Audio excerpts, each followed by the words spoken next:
कृष्णा। नमो ओम विष्णुपादाय कृष्ण पृष्ठाय भूतले श्रीमते भक्ति वेदांत स्वामी निधि नामिने। हरे कृष्ण कृष्ण कृष्ण हरे हरे, हरे राम राम राम हरे हरे। श्रील ऐसी भक्ति वेदांत स्वामी प्रभुपाद की जय। आचार्य महात्मा गांधी जी की जय। भगवद गीता 2020 में आपका स्वागत है। आज की श्लोक संख्या 6 अध्याय का 40वां श्लोक है। पिछले 3 श्लोकों में अर्जुन ने जो एक प्रश्न पूछा है, तीनों श्लोकों में विस्तार से वर्णन करके, उस श्लोक का अब भगवान यहाँ से उत्तर देना प्रारंभ करेंगे। यहाँ से लेकर के 6 अध्याय के 47वें श्लोक तक भगवान अर्जुन के एक प्रश्न का उत्तर देंगे जो अर्जुन ने 6 अध्याय के 37, 38 और 39 इन 3 श्लोकों में मिला करके पूछा था। हम पुनर्कथन कर लेते हैं। कल जो अर्जुन का श्लोक की चर्चा हमने की थी, एतन्मे संशयं कृष्ण छेतुमर्हस् अशेषतः त्वदन्य संशयस्यास्य छेत्ता न युपपद्यते। हे कृष्ण, यही मेरा संशय है, इसे आप पूर्णतया दूर कर दीजिए। आपके अलावा इस संशय को दूर करने वाला और कोई नहीं है जो इसे पूर्णतया नष्ट कर सके। इस प्रकार का भाव होना चाहिए भगवान के प्रति, अपने गुरु के प्रति। ये नहीं कि मुझे सब कुछ आता है, ये मुझे क्या सिखाएंगे, या भगवान से अब जानने की क्या आवश्यकता है, मैं अपने आप में परिपूर्ण हूँ। इस प्रकार का ये जो अहंकार है, यह सिद्धि नहीं प्रदान कर सकता, ये केवल पतन प्रदान कर सकता है। भगवान के प्रति समर्पण होना चाहिए, विनम्र भाव होना चाहिए और उन्हीं के ऊपर आश्रित होना चाहिए। ये 3 गुण अवश्य होने चाहिए। बहुत सारे श्लोक का ज्ञान न भी हो तो चल जाएगा, बहुत सारी विलक्षण बुद्धि न भी हो तो भी चल जाएगा, अनेकों शास्त्रों का अध्ययन नहीं भी किया हो तो चल जाएगा, बहुत संपत्ति नहीं है तो भी चल जाएगा, परंतु ये गुण बहुत आवश्यक है। एक, भगवान के प्रति समर्पण, भगवान के ऊपर आश्रित रहना और पूर्ण श्रद्धा रहना भगवान में। अगर ये 3 सद्गुण है तो सिद्धि निश्चय प्राप्त हो जाएगी, इसी जन्म में प्राप्त हो जाएगी, क्योंकि ये वो है गुण जो बहुत ही कम मनुष्यों को प्राप्त होती है। मैंने देखा है इस्कॉन में सैकड़ों हजारों की तादाद में वहां पर भक्त इकट्ठा होते हैं। उनके जीवन में इतनी कठिनाइयां होती हैं, आर्थिक भी, सामाजिक भी, पारिवारिक भी, फिर भी वे भगवान से कोई भी अपनी कठिनाइयों का वर्णन नहीं करते, न भगवान से कुछ प्राप्त करने के लिए विनम्र प्रार्थना करते हैं। वे केवल प्रार्थना करते हैं तो वह भी दिव्य प्रार्थना करते हैं कि हे भगवान, जैसा भी आपने दिया है उसे सहर्ष स्वीकार कर सकूं, उसको स्वीकार करके सदैव आपका धन्यवाद देता रहूं, मेरा मन, मेरी बुद्धि आपकी भक्ति में लगी रहे, मैं उससे कभी विचलित नहीं हो। ये होती है उनकी प्रार्थना। और हम लोग, हमारे पास इतना सब कुछ भगवान ने दे दिया है तो भी सबसे पहले जाकर के भगवान आपने बहुत दिया है वो तो भूल जाइए, ये और मिल जाता तो बहुत अच्छा है। कभी ऐसा भाव हमारा मिटता ही नहीं है, ये भाव निरंतर बना रहता है।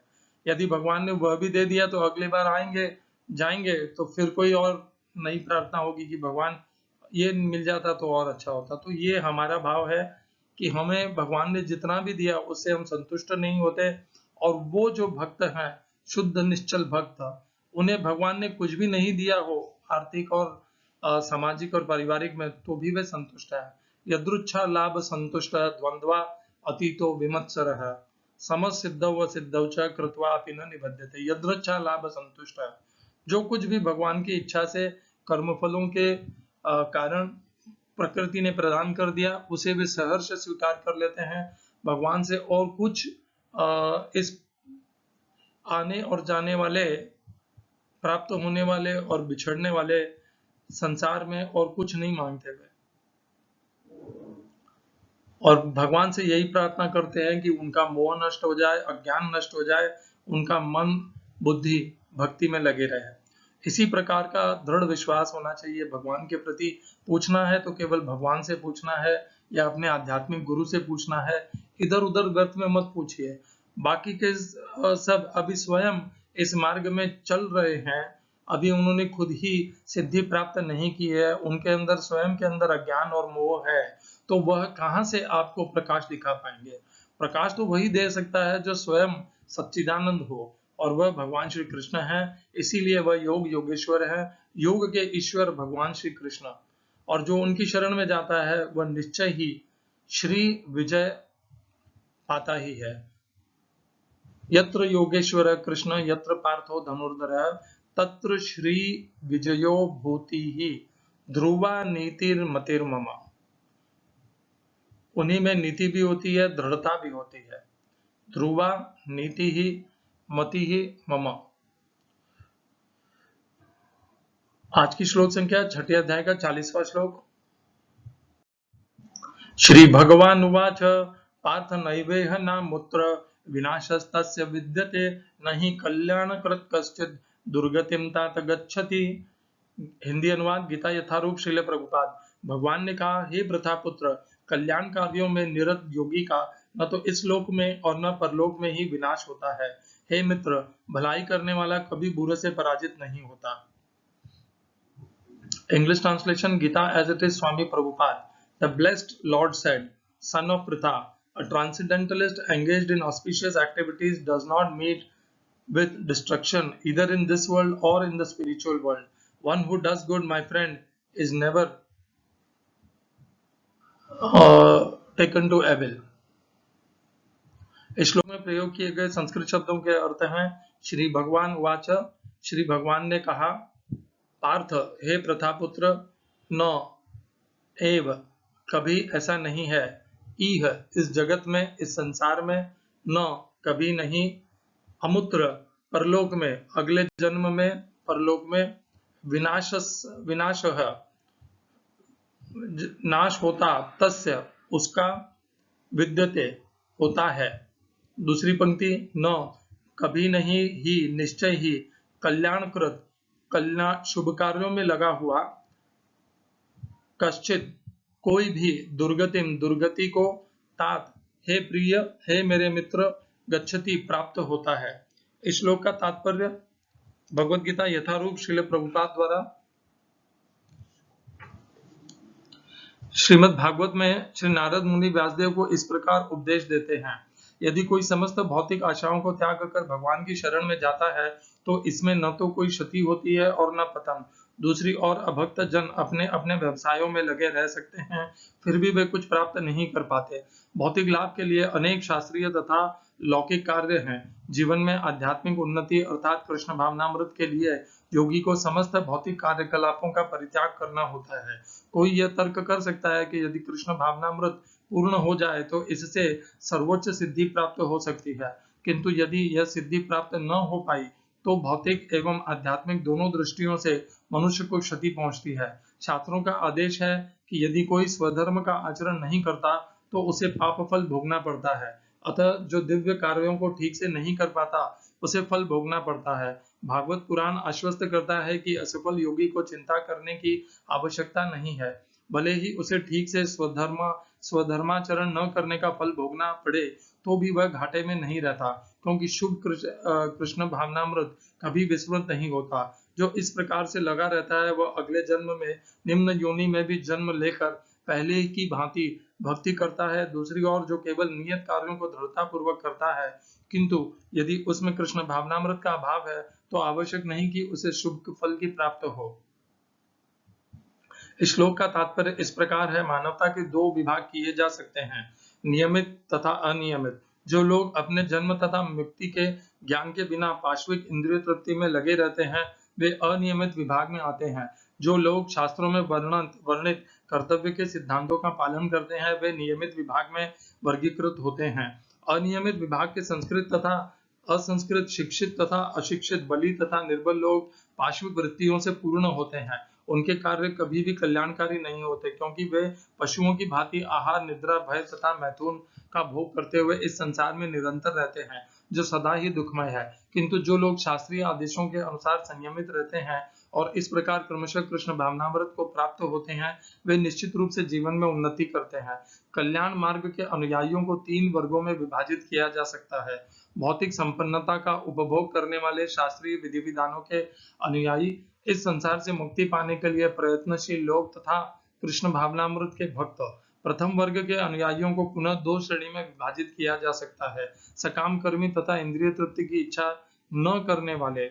सकाम कर्मी जीवन के उच्चतर स्तर तक उठ सकते हैं, यहाँ तक कि स्वर्गलोक को जा सकते हैं, तो भी इस संसार से मुक्त न होने के कारण वे सही ढंग से शुभ मार्ग का अनुगमन नहीं करते। शुभ कर्म तो वे हैं जिनसे मुक्ति प्राप्त हो। कोई भी ऐसा कार्य जो परम आत्म साक्षात्कार या देहात्म बुद्धि से मुक्ति की ओर उन्मुख नहीं होता, वह रंच मात्र भी कल्याणप्रद नहीं होता। कृष्ण भावनामृत संबंधी कार्य ही एकमात्र शुभ कार्य है, और जो भी कृष्ण भावनामृत के मार्ग पर प्रगति करने के उद्देश्य से स्वेच्छा से समस्त शारीरिक असुविधाओं को स्वीकार करता है, वही घोर तपस्या के द्वारा पूर्ण योगी कहलाता है। चूंकि अष्टांग योग पद्धति कृष्ण भावनामृत की चरण अनुभूति के लिए होती है, अतः वह यह पद्धति भी कल्याणप्रद है। अतः कोई इस दिशा में यथाशक्य प्रयास करता है तो उसे कभी अपने पतन के लिए भयभीत नहीं होना चाहिए। ओम अज्ञानतिमिरन्धस्य ज्ञानाञ्जनशलाकया चक्षुरुन्मीलितं येन तस्मै श्री गुरुवे नमः। एकं शास्त्रं देवकीपुत्र गीतम्, एको देवो देवकीपुत्र एव, एको मंत्र तस्य नामानि यानि। एक ही मंत्र भगवान श्री कृष्ण के नाम का महामंत्र। हरे कृष्ण कृष्ण कृष्ण हरे हरे, हरे राम राम राम हरे हरे, कर्मापेकम तस्य देवस्य सेवा। हरे कृष्ण। श्री भगवान उवाच। जब जब अर्जुन ने भगवद गीता में प्रश्न किया है, तब तब भगवान ने अर्जुन को अच्छे तरीके से, सुसंस्कृत तरीके से उत्तर दिया है। अर्जुन की समस्त संशयों का, संदेहों का, अज्ञान का, मोह का निवारण किया है। ये करना 2 कारण से उनके लिए आवश्यक भी था। क्यों? पहला तो यह कारण था कि अर्जुन भगवान की शरण में आए थे, उन्होंने भगवान को अपना गुरु स्वीकार किया था। और दूसरा कारण यह भी है क्योंकि भगवान श्री कृष्ण योग योगेश्वर हैं, पूर्ण पुरुषोत्तम है, और उनका यह उत्तरदायित्व पड़ता है कि जब भी मनुष्य संकट में हो, समस्या में हो, संशय में हो, तो उसका निवारण स्वयं भगवान ही कर सकते हैं। इसीलिए वे अपने आप को सूर्यदम सर्वभूतानाम कहते हैं, 5वें अध्याय के 29वें श्लोक में। आज की श्लोक संख्या में भगवान अब उत्तर दे रहे हैं। अर्जुन का प्रश्न था, अर्जुन के क्या प्रश्न थे कि जो मनुष्य संसार के सुख ऐश्वर्य को त्यागता है और योग साधना में लगता है, उन ऐश्वर्यों को त्याग करके, और किसी कारण से वह पुनः मोह में पड़ करके उस योग के मार्ग से भ्रष्ट हो जाता है, तब उसका क्या होगा? क्या वह संसार से भी भटक गया और योग मार्ग से भी भटक गया? इन दोनों मार्ग से भटका हुआ वह साधक जिसका पथभ्रष्ट हो गया है, उसकी क्या गति होगी? क्या वह छिन्न भिन्न होकर के नष्ट हो जाएगा या उसकी सुरक्षा होगी? यह अर्जुन का प्रश्न है। इसी के संदर्भ में इसी में 3 प्रश्न निहित है। पहला, चूंकि वह साधना करते हुए मोह को प्राप्त हुआ है, उससे कुछ सांसारिक यम नियमों का पालन करने में भूल हुई है उससे, और जिसके कारण वह पुनः मोह को प्राप्त हुआ है, तो क्या उसके कारण उसे पाप लगेगा? और लगेगा तो फिर उसका क्या होगा? दूसरा, उसने जो कुछ भी आज तक प्रयत्न किया है, साधना किया है, क्या वह पूरी नष्ट हो गई या जो किया है वह सुरक्षित है? तीसरा, अब जो उसका पथभ्रष्ट हो गया है, तो अब उसका भविष्य कैसे होगा? क्या वह पुनः संसार में लग जाएगा या पुनः वह अध्यात्म को प्राप्त होगा? और इस जन्म में क्या होगा और उसका अगले जन्म में उसकी क्या गति होगी? गति शब्द उससे संबंधित है अगले जन्म के प्रति, अगले जन्म के प्रति गति शब्द संबंधित है। इसीलिए अर्जुन ने ये 4 बातों का, संशयों का समाधान के हेतु भगवान श्री कृष्ण से प्रार्थना की कि मुझे इनका उत्तर बताइए कि उस साधक का क्या होगा जो पथभ्रष्ट हो गया है। और भगवान उत्तर दे रहे हैं। पहले ही श्लोक में वे सारा अर्जुन का संशय दूर कर देते हैं। क्या कहते हैं भगवान? पार्थ, हे पार्थ, न एव इह, इस जगत में, अर्थात जब वो पथभ्रष्ट हो भी गया है और इस संसार में, इस जगत में जीवित है, भले वह संसारिक कर्मों में लग गया हो, भोग ऐश्वर्य में लग गया हो, या अध्यात्म में अभी भी टूटे फूटे तरीके से अध्यात्म से जुड़ा हो, जो भी वो कर रहा हो इस जगत में, और उस अगले जन्म में जिस जगत में भी वह जाएगा, वहां पर वह कभी भी विनाश को प्राप्त नहीं होगा, उसका कभी भी नाश नहीं होगा, उसे कभी कोई कठिनाई नहीं आएगी। ये भगवान पहली पंक्ति में ही अर्जुन को आश्वासन देते हैं। भगवान कितना स्पष्ट आश्वासन देते हैं कि फिर कोई संदेह नहीं रह जाता, कोई भय नहीं रह जाता। एकदम स्पष्ट कह दिया कि यदि इस मार्ग में लगे हो, साधना के लिए प्रयत्नशील रहे हो, मन को नियंत्रित करने के लिए प्रयत्न किए हैं, और चूंकि यह मन अतिशय बलवान है, इंद्रियाणाम हि चरताम यन्मनोनु विधीयते तदस्य हरति प्रज्ञाम वायुर्नाव इवाम्बसी। इंद्रियां अत्यंत इंद्रियाणाम हि चरताम, गलती से इंद्रियों को बीच में प्रवृत्ति हो गई और वह इतनी बलशाली और प्रभावशाली है कि जैसे वायु नाव को बहा के ले जाती है जल में, जल पर तैरती हुई नाव को, वैसे ये इंद्रियां मनुष्य की योगी की बुद्धि को हर लेती हैं और फिर उसका पतन हो जाता है। ये जो भगवान ने दूसरे अध्याय में बताया था उसी से संबंधित है कि ऐसे मनुष्य का फिर क्या होता है। तो ऐसे मनुष्य के लिए ही भगवान ने बताया, ऐसे योगी के लिए, मनुष्य नहीं योगी के लिए, कि उसका कभी भी विनाश नहीं होता। इस जन्म में भी, जिस जन्म में उसकी योग साधना से वह भ्रष्ट हो गया है, उस जन्म में भी उसका विनाश नहीं होता, और अगले जन्म में वह जिस लोक को भी प्राप्त होगा, जो भी उसकी गति होगी, वहां भी उसका विनाश नहीं होगा। दूसरी पंक्ति में क्या कहते हैं भगवान, स्पष्ट कहते हैं एकदम, न ही कल्याण कृत कश्चित, जो भी योगी स्वयं के कल्याण के पथ में लगे हुए हैं, उद्धरेद आत्मना आत्मानम न आत्मानम अवसादयेत आत्मैहि आत्मनो बंधु आत्मैव रिपुरात्मनः। इस प्रकार जो मनुष्य अपने कल्याण में लगा हुआ है, स्वयं का कल्याण करने के लिए, उसका कभी भी वह दुर्गति को प्राप्त नहीं होता। अर्जुन ने पूछा था कि उसकी क्या गति होगी, तो भगवान ने कहा उसकी कभी भी दुर्गति नहीं होती। किसकी? जो कल्याण के मार्ग में लगा हुआ है, उससे भूल हो जाए, वह पथभ्रष्ट हो जाए, तब भी उसकी दुर्गति नहीं होगी। इतना भगवान ने इंश्योरेंस दे दिया है आपको, बीमा दे दिया है कि इस मार्ग में यदि आप लग गए तो फिर आपका अनिष्ट, आपका नाश कभी नहीं हो सकता, न तो इस मार्ग का और न आपकी योग साधना का और न आपके स्वयं के जीवन का, अस्तित्व का। न ही कल्याण कृत कश्चित दुर्गतिम तात गच्छति, जो कल्याण के मार्ग में लगे हैं उनकी दुर्गति कभी नहीं होती। इसी से संबंधित 2-3 श्लोक हैं भगवत गीता में जो इसी प्रकार भगवान के ये जो प्रतिज्ञा है, जो भगवान का आश्वासन है, जो भगवान ने दृढ़ता पूर्वक कहा है, उसे और अच्छे से जिसकी पुष्टि करते हैं। एक श्लोक है दूसरे अध्याय का 40वां श्लोक, नेहा विक्रम नाशोस्ति प्रत्यवायो न विद्यते स्वल्पमप्यस्य धर्मस्य त्रायते महतो भयात्। यह श्लोक आता है जब भगवान दूसरे अध्याय में कर्मयोग का उपदेश देने का प्रारंभ करते हैं, उसके पहले यह श्लोक आता है। तो क्या यह श्लोक केवल कर्मयोग पर लागू होता है? नहीं, ये नहीं कहना चाह रहे भगवान। इस मार्ग धर्म के मार्ग में जो भी लगता है, भगवान ने यह नहीं कहा है कि कर्मयोग के मार्ग में जो लगता है, भगवान ने कहा स्वल्पमप्यस्य धर्मस्य त्रायते महतो भयात्। इस धर्म के मार्ग में जो कुछ भी थोड़ा सा भी प्रयत्न करता है, वह उसके महान भय से रक्षा कर लेता है। तो पहली पंक्ति में क्या कहते हैं भगवान, न इह अभिक्रम नाश है, इस जगत में उसका कोई नाश नहीं होता, न उसे कोई प्रत्युत्तर कर्मफल प्राप्त होता है, जिसे कहते हैं ना कोई अवांछनीय कर्मफल प्राप्त होता है। प्रत्यवायो न विद्यते स्वल्पम अप्यस्य, थोड़ा सा भी प्रयत्न इस धर्म के मार्ग में, इस स्व कल्याण के पथ में महान भय से रक्षा करता है। कौन? ये स्वयं, ये धर्म के मार्ग में चलने से जो हमारे अंदर भगवान की कृपा होती है हमारे ऊपर, वह भगवान की कृपा हमें हमारा महान भयों से रक्षा करती है।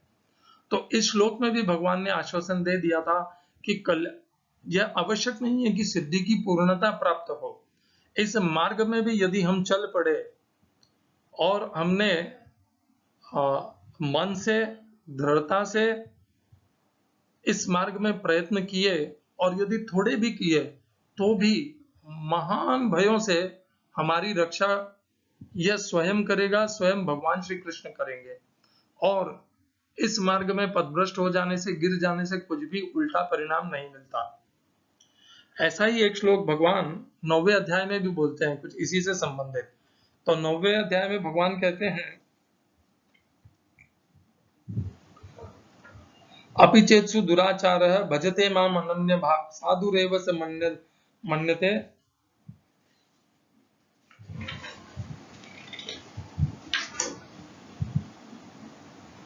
साधुरेव स मंतव्यः सम्यक व्यवसितो हि सः। अगला श्लोक देखिए, 9वें अध्याय का 31वां श्लोक है। क्षिप्रम भवति धर्मात्मा शश्वत शांतिम निगच्छति कौन्तेय प्रतिजानीहि न मे भक्त प्रणश्यति। वहां पर भगवान ने भक्त शब्द का प्रयोग किया है। जो भी भगवान की भक्ति करते हैं, भले निराकार रूप में करें, साकार रूप में करें, परंतु भगवान की भक्ति यदि करते हैं तो उनकी कभी भी, उनका कुछ भी नाश नहीं हो सकता। यह भगवान का वचन है।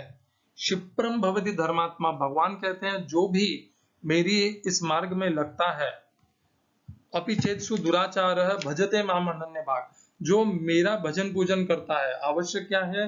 जो भगवान को, भले निराकार रूप में हो, साकार रूप में हो, अच्छा तो यही होगा साकार रूप में करें, पर यदि आप निराकार रूप में भी हैं तो भी आप उसी कुटुंब के हैं, आप अलग कुटुंब के नहीं हैं। भिन्न भिन्न मत करिए अपने आप को, और ना आपको किसी और को भिन्न करना चाहिए। यदि आप भगवान का भजन करते हैं, साधु रेव, तो सबसे पहले आपको साधु मानना चाहिए। क्यों? क्योंकि आपकी मति सही है, आपको सही पता चल गया है कि भगवान श्री कृष्ण ही पूर्ण पुरुषोत्तम है।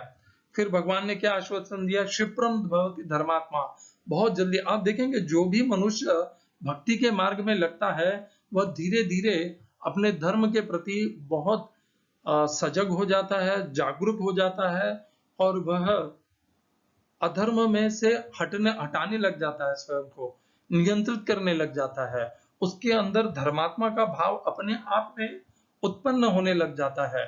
वह धर्म के प्रति अतिशय सावधान हो जाता है और ऐसा कोई कार्य करना ही नहीं चाहता जिससे वह अधर्म कर रहा हो। यह होता है भगवान श्री कृष्ण की भक्ति करने का असर। तो भगवान श्री कृष्ण की भक्ति करने से यह प्राप्त होता है हमें कि हम धर्मात्मा बन जाते हैं। यह धर्मात्मा बनाने की प्रयत्न हम करते हैं और कृपा भगवान करते हैं। क्षिप्रम भवति धर्मात्मा शाश्वत शांतिम निगच्छति। शाश्वत अर्थात स्थायी अचल शांति को वह प्राप्त होता है। कौनते ये प्रतिजानी, हे कौनते अच्छे से जान लो, मेरा भक्त का कभी नाश नहीं होता। तो वहां पर भी भगवान ने कहा है कि मेरा भक्त का कभी नाश नहीं होता। इस प्रकार हमने दो श्लोकों का उदाहरण लिया, इसे जोड़ा।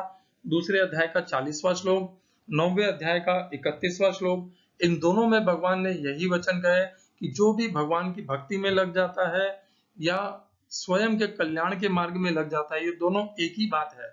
भगवान की भक्ति में लगना और स्वयं के कल्याण के लिए प्रयत्न करना, ये दोनों एक ही बात है, एक ही मार्ग है। हाँ, अंतर है थोड़ा सा। स्वयं के कल्याण में लगना उसका प्रथम चरण है और भगवान की भक्ति में लगना उसका दूसरा चरण है। इतना अंतर अवश्य है। कैसे यह सिद्ध होता है? ये इसलिए सिद्ध होता है क्योंकि छठे अध्याय के 47वें श्लोक में भगवान स्वयं कहते हैं, और पहले भी भगवान छठे अध्याय के 35वें श्लोक में, कौन से श्लोक में भगवान ने कह दिया था? छठे अध्याय के 36वें श्लोक में भगवान ने कह दिया था, असंयतात्मना योग दुष्प्राप इति में मति है, पश्चात मना तो यतदा शक्यो वाप्तुम पायत। अर्थात जिसने मन को नियंत्रित कर नहीं किया है उसके लिए योग की प्राप्ति असंभव है। अर्थात मन की नियंत्रित करना योग का एक चरण है, योग के मार्ग का। वह स्वयं अपने आप में एक परिपूर्ण योग नहीं है, वह एक सीढ़ी है जहां से योग की सिद्धि को प्राप्त किया जा सकता है। तो इसीलिए मैंने कहा कि स्वयं का कल्याण करने का जो मार्ग है वह मन को नियंत्रित करने का है। मन को नियंत्रित करके योग साधना करना है। कैसी योग साधना करना है, जिसका वर्णन भगवान ने 6 अध्याय के 47वें श्लोक में कहा है। योगी नाम अपि सर्वेशां मद्गते नंतरात्मना श्रद्धावान भजते यो माम स मे युक्त तमो मतः। आपने मन को नियंत्रित कर लिया और आप कुंडलिनी शक्ति के पीछे भाग रहे हैं। आपने मन को नियंत्रित कर लिया, आप अष्टांग योग करके अपने आप को प्रसन्न कर रहे हैं, समाज में प्रदर्शन कर रहे हैं। आपने अच्छी सफलता प्राप्त कर ली है, सिद्धि प्राप्त कर ली है, और आप उसमें से उस सिद्धि के माध्यम से लड्डू, स्वर्ण ये सब निकाल के दिखा रहे हैं। ये सब के लिए आपने वो सिद्धियां प्राप्त नहीं की है। वो सिद्धि प्राप्त करके आप ये चमत्कार दिखा करके लोगों को भटकाइए मत। ये जो मार्ग है ये इस प्रकार की सिद्धियां प्राप्त करने के लिए नहीं है। आपकी परीक्षा तो यह है कि आप में समबुद्धि आ गई है क्या? क्या आप अपने मन को नियंत्रित कर पाए हैं क्या? क्या आपके लिए स्वर्ण, पत्थर, ढेल सब एक समान हो गए हैं क्या? यदि अभी भी आपके मन में स्वर्ण के लिए विशेष स्थान है और आप स्वर्ण अपने हाथ में अचानक उत्पन्न करके लोगों को भ्रमित करना चाहते हैं, तो अभी तो आपके स्वयं में के मन में स्वर्ण के प्रति लालसा है, और वही लालसा आप इस प्रदर्शन के माध्यम से दूसरों के मन में भी जगा रहे हैं। तो आप स्वयं, ना तो आप स्वयं मन में नियंत्रण रख पा रहे हैं और ना आप दूसरों को इस प्रकार का नियंत्रण सिखा पा रहे हैं। इस प्रकार की ये सब प्रयत्नों से, प्रयोगों से योग की सिद्धि प्राप्त नहीं होगी। भगवान श्री कृष्ण को अपने मन में, अपने अंतःकरण में धारण करना है। अपने पूर्ण श्रद्धा से अपनी भगवान श्री कृष्ण का साकार रूप में, निराकार रूप में, जिस रूप में भी चाहे उनका भजन पूजन करना है। गीता के प्रति आचरित रहना है। गीता के अनुसार अपने जीवन का व्यापन करना है। भगवान श्री कृष्ण को अपना लक्ष्य बनाना है, उद्देश्य बनाना है। भगवान श्री कृष्ण की प्रचार करना है, गीता का प्रचार करना है। जब ये सब हो जाते हैं लक्ष्य जीवन के, और कोई अन्य लक्ष्य नहीं बचते, तब ये कहा जा सकता है कि आप भगवान श्री कृष्ण के प्रति समर्पित हो चुके हैं, और यही योग की परम अवस्था है। योगी नाम अपि सर्वेशाम मद्गते स में युक्त तमो मता। यही भगवान योग की परम अवस्था इसे ही कहते हैं। इस परम अवस्था को प्राप्त कीजिए, आधे रास्ते में छोड़िए मत। मन को निश्चल स्थिर करने से योग की सिद्धि नहीं अपने आप में प्राप्त नहीं होगी। वह अंतिम पड़ाव नहीं है, वह अंतिम उद्देश्य नहीं है। और इस बात को ध्यान रखिए, हमारे पास 2 मार्ग है। या तो हम प्रयत्न करें कल्याण, स्वयं का कल्याण करने के लिए, मन को नियंत्रित करने के लिए, भगवान श्री कृष्ण की भक्ति करने के लिए, या तो हम प्रयास करेंगे या नहीं करेंगे। यदि हमने कल्याण प्रयास किया और हम सफल नहीं हुए, तो भी हमारा कभी भी नाश नहीं होगा, क्योंकि भगवान ने 6 अध्याय के इस 6 अध्याय के इस आज की श्लोक संख्या 40 में, दूसरे अध्याय के 40वें श्लोक में और 9वें अध्याय के 31वें श्लोक में इस बार का बारंबार भगवान ने आश्वासन दिया है, प्रतिज्ञा ली है कि मेरे भक्तों का कभी नाश नहीं होता, और कल्याण के मार्ग में लगे हुओं का कभी नाश नहीं होता। इस मार्ग में किया हुआ थोड़ा सा प्रयत्न भी उन्हें महान संकटों से, भय से, उनकी कठिनाइयों से उनकी रक्षा कर लेता है। और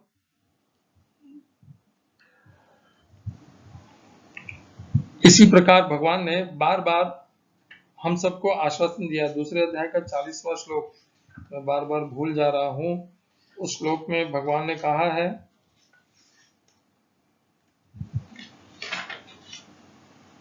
नेहा विक्रम नाशोस्ति प्रत्यवायो न भय। इस जगत में भी उसका नाश नहीं होता और उसे कोई भी प्रत्युत्तर कर्मफल भी नहीं लगता। तो इस प्रकार कर्मफल से भी छुटकारा मिलता है इस मार्ग में लगने के कारण, स्वधर्म के मार्ग में, कल्याण कर्म के मार्ग में लगने के कारण। इस मार्ग को अपनाइए। जब आसान भगवान ने आश्वासन दे दिया है, तो हम ऐसे प्रयत्नों के मार्ग में क्यों लगे हैं जहां से हमने भगवान ने ये तो नहीं कहा कि यदि तुम्हारे पास 1 अरब रुपए होंगे तो तुम इन सब से मुक्त हो जाओगे, ऐसा नहीं कहा भगवान ने क्या शर्त बताई है? भगवान ने आवश्यक यह बताया है कि पहले आपको स्वयं के कल्याण के लिए प्रयत्नशील होना पड़ेगा, मन को नियंत्रित करना पड़ेगा, स्वधर्म के प्रति जागरूक होकर के सदैव स्वधर्म का पालन करना पड़ेगा। इस प्रकार अपने इंद्रियों और विषयों से ऊपर उठ करके जब आप प्रयत्न करोगे, योग अभ्यास करोगे, तो भगवान ने आश्वासन दिया है कि निश्चित ही होगी। पैसे कमाने से, सुख सुविधा कमाने से, नाम मान प्रतिष्ठा पद कमाने से ये सब प्राप्त हो जाए, ऐसा भगवान ने भगवत गीता में कहीं नहीं कहा। वे सब सांसारिक हैं, इसी जगत में, इसी जन्म में प्राप्त होते हैं और इसी जन्म के साथ में, इसी जन्म के अंत के साथ में मान प्रतिष्ठा धन संपत्ति पद सब कुछ नष्ट हो जाते हैं। इतना ही अंतर है। भगवान की भक्ति, भगवान का नाम, भगवान कल्याण के मार्ग में, योग साधना के मार्ग में किए हुए प्रयत्न, उनका तो कभी नाश होता नहीं, इस जन्म में भी नहीं, अगले जन्म में भी नहीं। और हम जो कुछ भी इस जगत में इस शरीर की चेष्टाओं के द्वारा प्राप्त करते हैं, वह धन संपत्ति जमीन पद मान प्रतिष्ठा, वह सब इस शरीर के साथ में नाश हो जाते हैं। तो जब हमें भगवान ने स्पष्ट बता दिया कि इनका नाश नहीं होगा, ये सदैव तुम्हारे साथ रहेंगे और इनके कारण तुम्हारा कभी अहित नहीं होगा, तो हमें वह अपनाना चाहिए, या जो हमारा इस शरीर के साथ में संबंध छूटते ही हमसे बिछड़ जाएंगे, उनके पीछे जाना चाहिए। परंतु यह मनुष्य का मोह बड़ा विचित्र है। हम ये सब जानते हुए भी, इनकी रोज भगवत गीता में समझते हुए मानते हुए भी लगे रहते हैं धन संपत्ति मान प्रतिष्ठा इन्हीं के पीछे। इनसे हमारी आसक्ति और मोह छूटता ही नहीं है, जबकि ये एक दिन हमारे शरीर के साथ में ये हमें छोड़ के चले जाते हैं, परंतु हमारी आसक्ति इनमें बनी रहती है, मृत्यु के पश्चात भी बनी रहती है, और इसीलिए हम पुनः जन्म भी पाते हैं।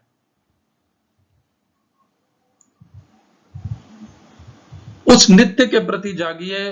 भगवान की भक्ति नित्य है, योग की साधना नित्य है, उस मार्ग में लगे हुए का कभी नाश नहीं होता, अहित नहीं होता। भगवान स्वयं उनका आश्वासन देते हैं, भगवान स्वयं उनकी सुरक्षा करते हैं। हरे कृष्णा।